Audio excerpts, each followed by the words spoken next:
Northern range, mid-morning. A pale crust of ice lined the patrol trail, thin as paper and crackling beneath each step. Layla was walking the upper loop, just past the ridge where drifts gathered against downed spruce. She wasn't expecting anything unusual. Only tracks, wind prints, perhaps a scattering of rabbit bones. But then her boots slowed. There was something curled near the frozen ditch, the color of rust and ash. A fox lay still, body pulled in tight as if trying to disappear. Its ribs pushed against the thinning coat, legs tucked beneath as if holding warmth that wasn't there. Frost clung to one ear. The fur around its muzzle was wet, and its sides barely moved. For a long second, she waited, watching. Then she stepped down off the path and into the hollow. Her knees touched snow as she knelt beside it. One eye opened briefly, glazed, unfocused, then shut again. No growl, no twitch, just breath so shallow it could vanish any moment. Layla slid a hand near its flank. Cold fur, slower than cold should be. She didn't speak at first, only looked at the shape of it. No blood, no fresh wounds, but worn down in a way hunger alone could not explain. The nearest station was a half-hour behind her. The sun was higher now, but it offered no warmth. Leaving him here meant likely not finding him again, or finding less. She exhaled once, slowly, and slipped off her coat. "If you're still here," she said gently, "you're meant to be." The weight of him surprised her. Lighter than he should have been, but heavier than he looked. She folded the coat around him, careful not to jar the limbs, and lifted him close to her chest. He didn't resist. The head rolled slightly, one paw drooped loose. A sound escaped, not a bark, not a cry, just air moving wrong. She held him tighter. Each step back was cautious. Ice clung to the shaded places, and the wind was starting to lift across the ridge. The trail narrowed once near a line of frostbitten pines. She shifted her grip slightly, tucking the coat's collar further over his nose. The silence around them deepened. Only the faint crunch of boots. No birds, no distant calls.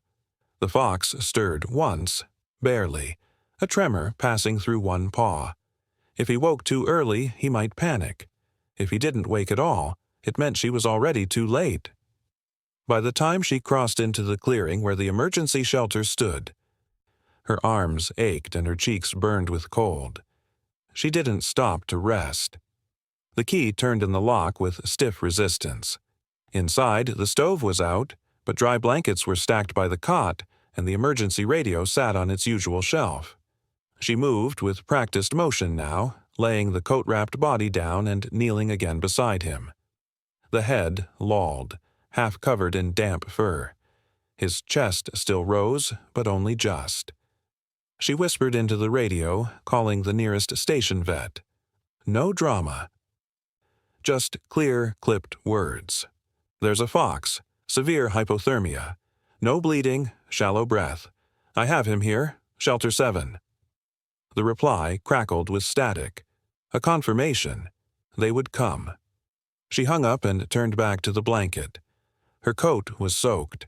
Beneath it, the fox hadn't moved. She brushed one finger along the length of his side. Still breathing, but only just. If he didn't warm up slowly, his body might shut down. If they waited too long to intervene, the organs could fail. If they moved him too much, it could break what little life remained. Everything now depended on quiet, deliberate stillness, and the thin line of heat returning too slowly to see. She stayed beside him, watching, not touching again. The stove clicked as it lit. Outside, the wind moved gently through bare trees. Inside, nothing moved at all. The room held a dry stillness, the kind that comes after the stove is lit but before it spreads. The fox had not stirred again. Layla knelt beside the cot and checked for breath one more time. It was there. Faint, rhythmic, shallow. His limbs remained folded awkwardly under him, and his fur clung wet to the wool beneath. She moved slowly, peeling away her coat from the damp edges, then laid it open across the blanket, spreading warmth with the fabric's lining. He needed the heat, but not too fast. She adjusted the coat again so that only his lower body was covered. Shock could set in with sudden temperature. He had to rise like the fire, inch by inch. Outside, the wind had settled, but the sky remained pale and dry. She stepped out only long enough to fetch the water canister stored just beyond the door and filled a shallow dish with a few spoonfuls. When she came back in, the fox hadn't moved, only the occasional flicker of fur where breath made contact with air. She knelt again, laying one palm close, feeling the slow return of heat in the ribs, not deep, but not gone either. The radio crackled once more. The vet's voice was calm, steady as he asked for updates. She told him the fox had made it inside, breathing shallow, still unresponsive. He asked for core warmth signs, movement in the pads, twitching in the ears, any sound. She told him no. Not yet, but there had been a paw twitch during the carry. That counted. Then he's not done, the vet said softly. She clicked the radio off and returned to the cot. The coat's outer layer was drying now, faint warmth beginning to build between the folds. She touched the fox's side again. This time there was a response. Not a movement, but a stiffness, a brief resistance as muscles braced. A survival reflex. It was enough. Every 20 minutes she adjusted the layers, increasing contact with warmth a little more. She avoided sudden pressure. No cradling, just soft contact. A folded blanket here, a rolled sleeve there, like building a nest around something that hadn't yet chosen to wake. Once, she lifted the dish of water near his muzzle. No response. But the nostrils fluttered faintly, as if the scent were returning. His breath caught once, then steadied again. Still shallow, still close. Hours passed this way. By early afternoon, light shifted through the cracked shelter window, making faint lines across the floorboards. The stove kept steady, low and even. The fox's body was no longer cold to the touch, only cool. One ear twitched once, and his hind leg gave a soft kick against the coat fold. She marked that moment. The second movement, not a spasm, a choice, however small. If he woke now, panic could undo the fragile gain. If he stayed still longer, warmth might reach deeper. His heart needed to stay slow. His body needed to trust that warmth was coming. Too much effort too soon, and it would cost more than he had left. She whispered, once, just above breath, "You're not alone." The words weren't for comfort. They were presence, a signal in the stillness. She didn't reach for him again. She only sat, one hand resting near but not on him, the way wild things notice without fear. The coat held its shape, the fire stayed low, and somewhere deep in the fibers of the day, life stayed close enough not to leave. By sundown, he had not opened his eyes, but his body no longer twitched with cold. His limbs had relaxed, and when she moved slightly, his head shifted just enough to follow the sound. If that was all he gave today, it was still enough. The fire held steady, its warmth pulsing outward in a quiet rhythm. The fox lay curled near the stove, body arranged with care on a thick wool blanket that had once been used for lambs during storm season. His side rose and fell at long intervals, not quite sleep, not quite wakefulness. Layla sat a few feet away, her back against the cabin wall, legs drawn in, arms folded across her knees. Outside, the snowlight had dimmed, but inside, the stillness had weight. She spoke into the radio only twice that afternoon. Once around midday, the vet asked about reflexes, hydration, any vocalization. She answered plainly. No sound, no attempt to move, breathing slow but regular. The second call came closer to dusk. Still no feeding, still no reaction to water near the muzzle. But the ears had softened, relaxed against the skull instead of rigid with cold. The vet called that passive recovery. It hasn't progressed yet? But it didn't decline. Layla placed a hand briefly on the floor beside the blanket, letting her body's warmth reach the boards.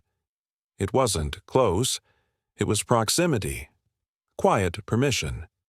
The fox did not respond, but neither did he startle. His limbs remained tucked, his face angled slightly away from the stove, nose pressed into the blanket's wool. His fur was still damp in places, patchy with old dirt and fine grit. At one point, she brushed a leaf from his shoulder with 2 fingers. He didn't flinch. An hour passed. The fire hissed now and then as the log shifted, but the room stayed hushed. Outside, the wind picked up again. The high ridge always caught it first, thin moans that dropped down into the trees. Once or twice she thought she heard it echo down into the clearing, but the fox made no movement. He slept or rested, impossible to tell. She prepared a shallow tin tray with soaked kibble and left it on the far side of the stove. Not too close. She did not try to rouse him. Hunger had to return on its own. Early feeding risked shock. If he stood too soon, it might mean collapse. If he kept sleeping, there was still time for strength to build. Her voice was quiet when she spoke again, not to the fox but toward the air between them. Still breathing, still warm, still with me. The fire dimmed into a deeper orange. She added 2 more logs without hurry, each placed so the heat remained even. The wool blanket held its softness. His tail had uncurled slightly now, a change so subtle she might not have noticed had she not been watching for hours. And then, just before night fully took the last of the light from the small window, the fox blinked. It was slow, barely more than a shift of the eyelids. No lifting of the head, no change in the body. But the eye opened, unfocused, glassy, and held for 3 seconds before closing again. Layla didn't move. She didn't reach for the radio. She didn't even speak. She simply watched the shape of him settle once more into stillness. That blink was not a reflex. It was a signal, not of recognition, not yet, but of presence. He was here, still in the body, still holding on. Night came fully. The fire kept burning. The tray remained untouched. The fox did not stir again, but one blink meant the body had enough strength to respond to the world, even briefly. And that was more than he'd had before. The cabin held its breath beneath a pale half-moon.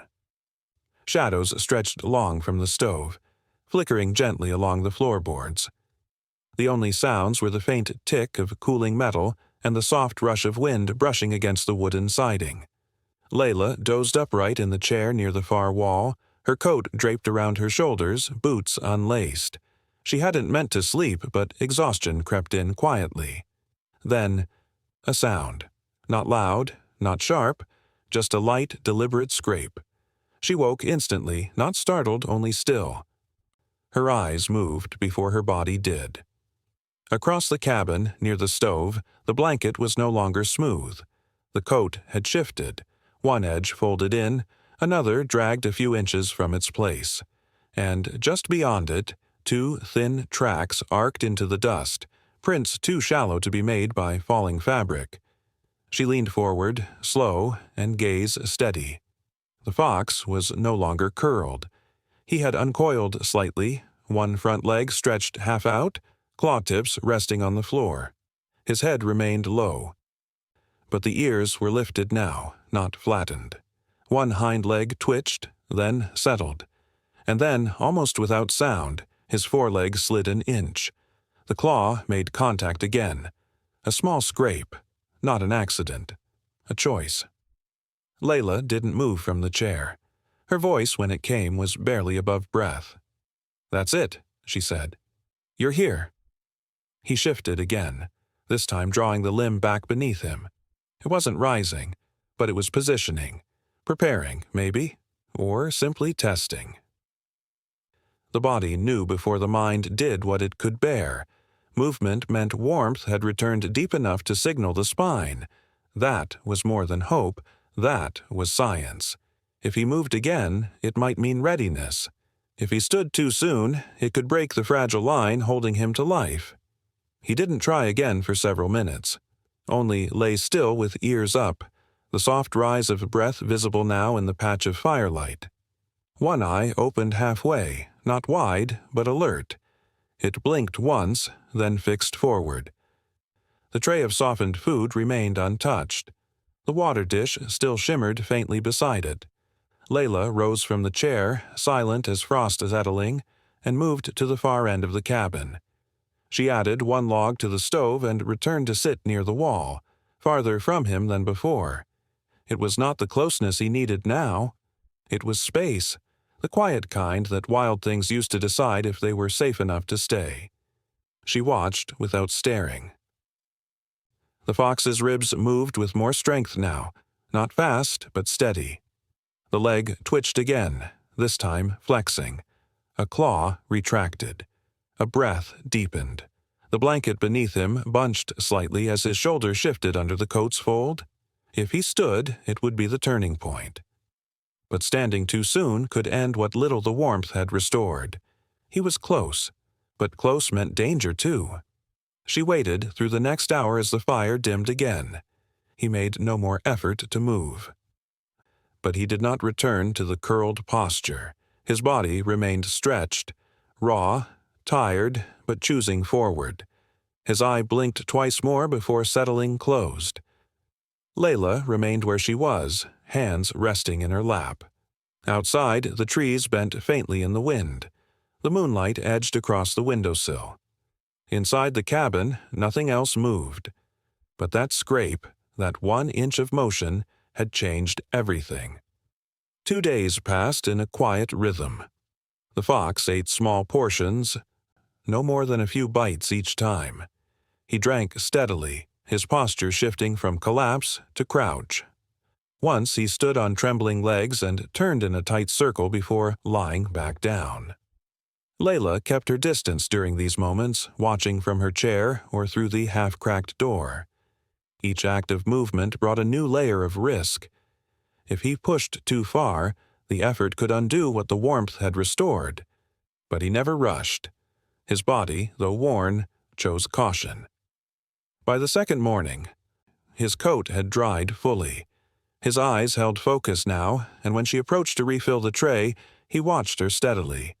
Not with fear, not anymore, but the kind of awareness that wild animals keep until the end.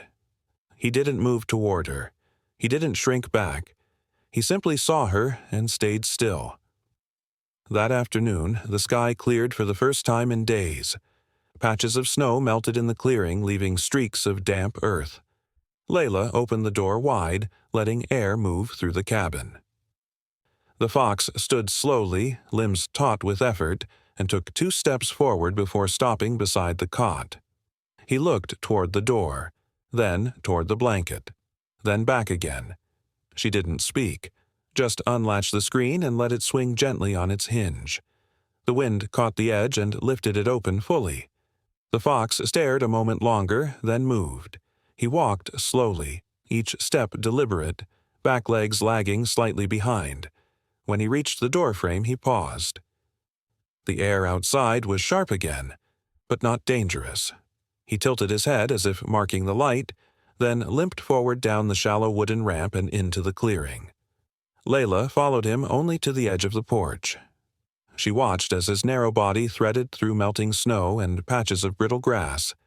He didn't look back, just paused once before the tree line, scenting the air, body still tense from weakness. Then, with one last glance into the darker grove, he stepped into the trees and vanished. She waited there for several minutes, eyes on the spot where he had disappeared. The prints left behind were clear, soft, deep, unmistakably his. One paw dragged slightly to the side, not healed, not whole, but moving. Layla turned back into the cabin and reached for her field log. She wrote the date, the location, and the time of release. Beneath that, one line. Left standing.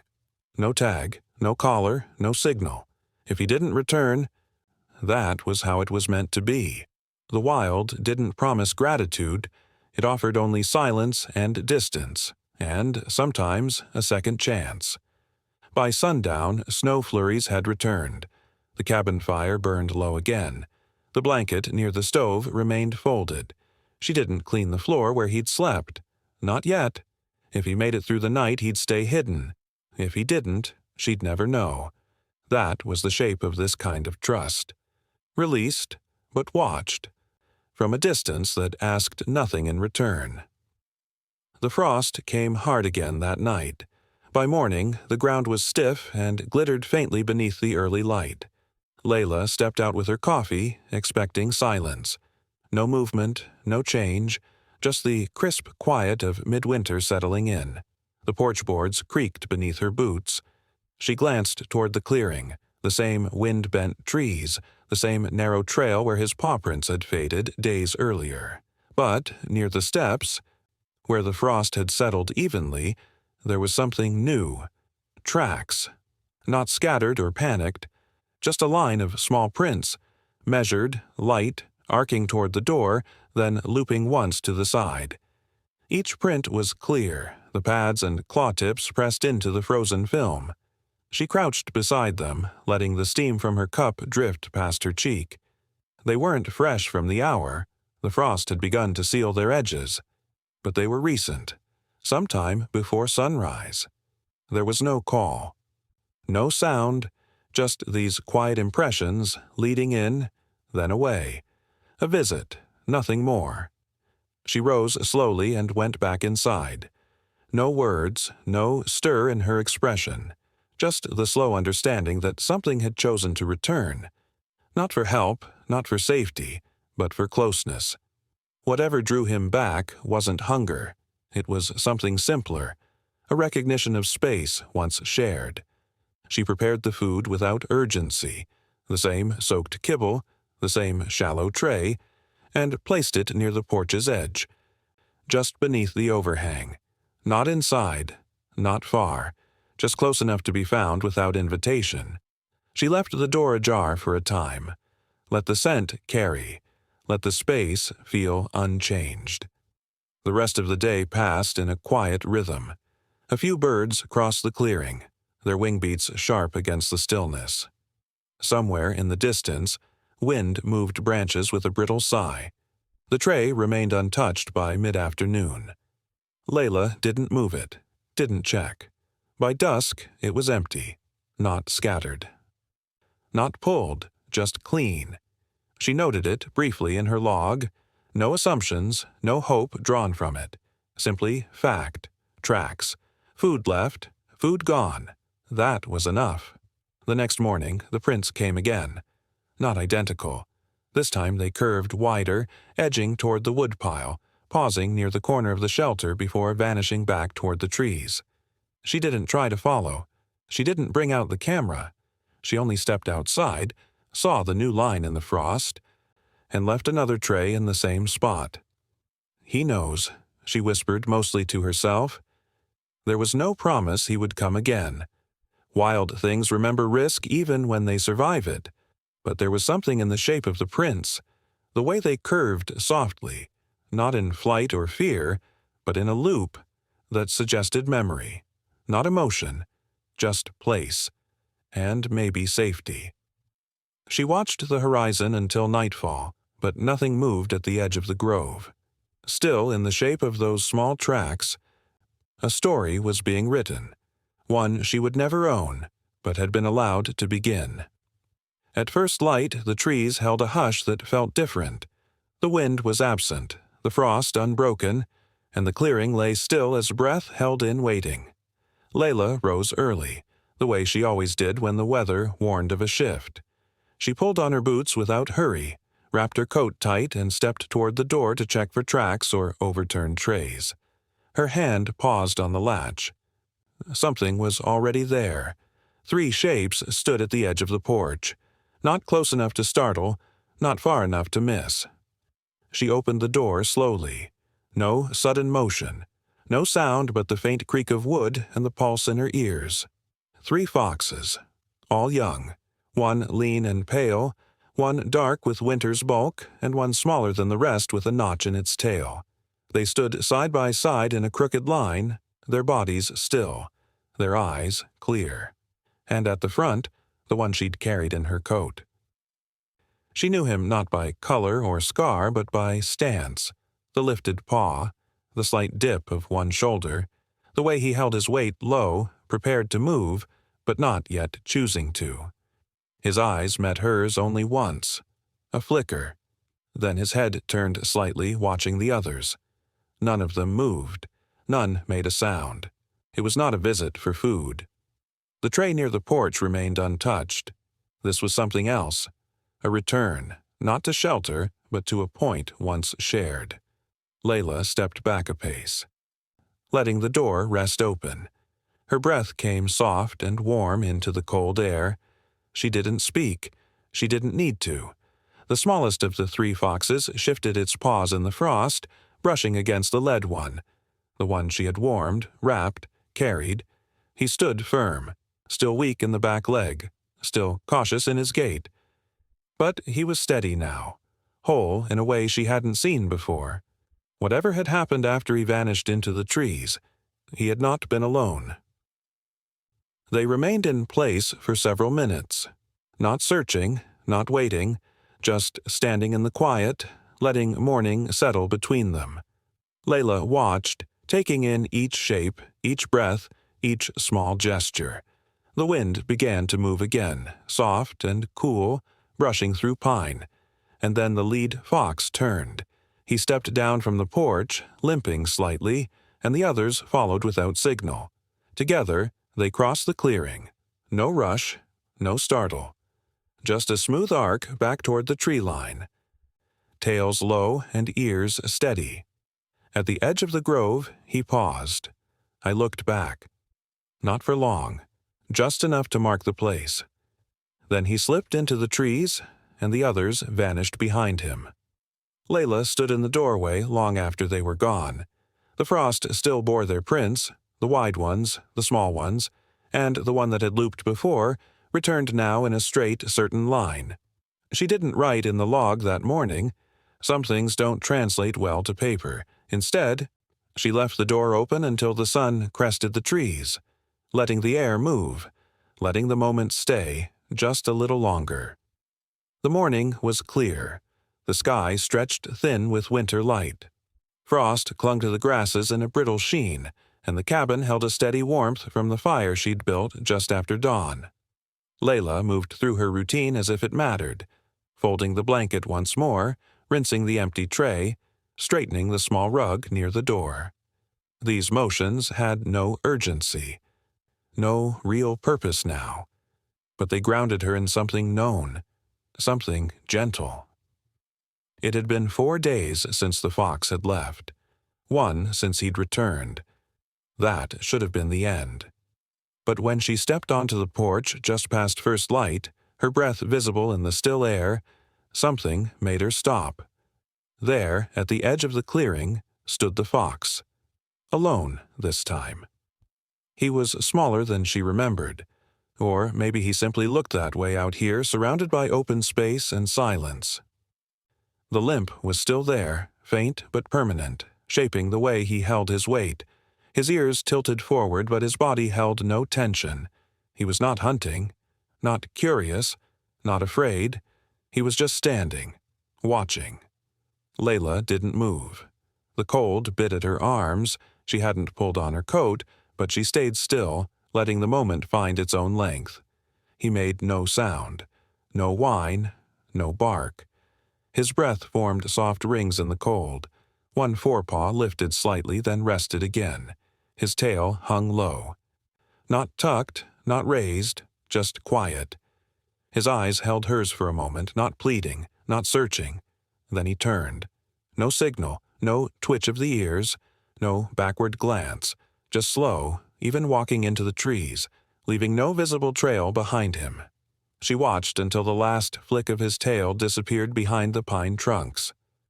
Only then did she step back inside.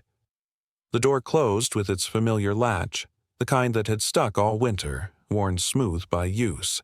The fire cracked low in the stove. On the far wall, her coat still hung where she'd left it that first night. the same one she'd wrapped him in, soaked through from snow and the faint warmth of his body.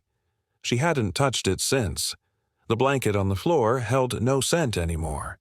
The tray had been washed 3 times. The logbook remained open on the table, page marked with a line she hadn't added to.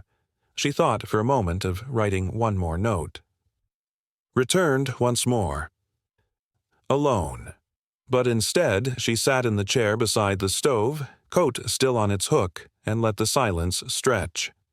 Outside, the frost was softening. The sun climbed just high enough to catch the tops of the tallest trees. The clearing looked unchanged, but it held something new now, something unspoken. Not closure, not comfort, but the quiet weight of having been chosen, if only for a moment. He had come back, not because he needed warmth, not because he was weak, but because, somehow, he remembered. And in that memory was the final gift. Not gratitude, not recognition, just presence. A wild thing returning not to belong, but to mark the place where he was allowed to live. The tray stayed empty that day. No new prints crossed the frost. The food was not touched, the blanket undisturbed.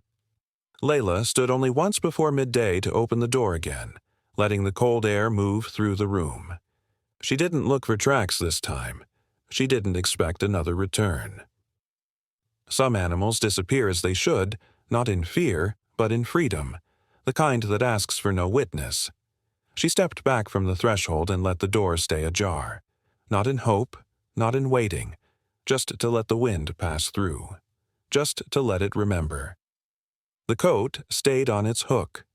Heavy, worn, silent, and the cabin, for the first time in days, felt full. Not with sound, not with presence, but with the soft truth of something finished without needing to be claimed. Outside, the pine grove swayed gently, and the frost, like everything else that had held on too long, began to melt.